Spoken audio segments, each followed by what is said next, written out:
Je suis Marie-Chantal Amoukomaël, spécialiste de protection de l'enfant au bureau UNICEF RCA. Je suis basée au bureau de Bangui. Le programme protection de l'enfant en RCA appuie le gouvernement dans la protection des enfants en situation d'urgence, particulièrement les enfants utilisés dans les conflits armés. Concerne le renforcement de l'accès des filles au programme de réintégration et de démobilisation des enfants utilisés par les groupes armés. Ces filles sont généralement utilisées par les commandants comme épouses, commissionnaires, porteuses de bagages, espionnes. Si bien que eux, ces chefs de groupes armés, ne les considèrent pas comme des enfants associés aux groupes armés.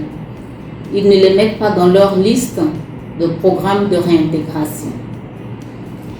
L'UNICEF, à travers cela, a trouvé comme solution de recourir à la méthode le mécanisme à base communautaire d'identification de ces enfants. Au niveau des communautés, elles sont sensibilisées, les communautés elles-mêmes sont sensibilisées sur les besoins spécifiques de ces enfants et comment trouver les moyens pour pouvoir les réintégrer. Globalement, avant 2012, ces filles représentaient 12% des enfants identifiés dans les groupes armés.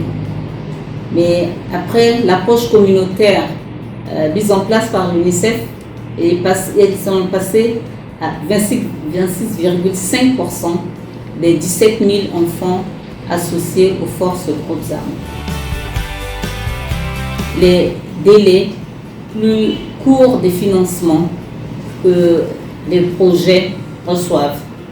Ces délais qui sont généralement de 8 à 12 mois ne favorisent pas la réintégration de ces filles compte tenu des formations, des durées de formation qui sont plus longues. Que ce soit les filles et les garçons, il faut préciser. Mais particulièrement pour les filles, elles limitent leur choix dans les métiers. Généralement, elles se limitent à choisir la coiffure et la couture qu'on appelle chez nous la sérissée. Et elles ne peuvent pas penser aux choix tels que la mécanique, la soudure, la menuiserie et autres que font les garçons.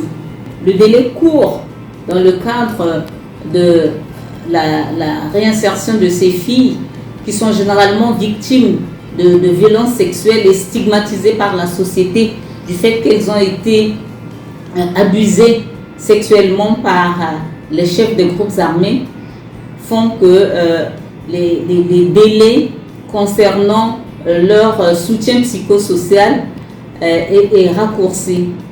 Du fait que ces filles elles-mêmes ne parlent pas de ce qu'elles vivent quand elles sont avec les groupes armés, mais en plus, quand elles sortent, elles sont rejetées par la communauté du fait de ces violences.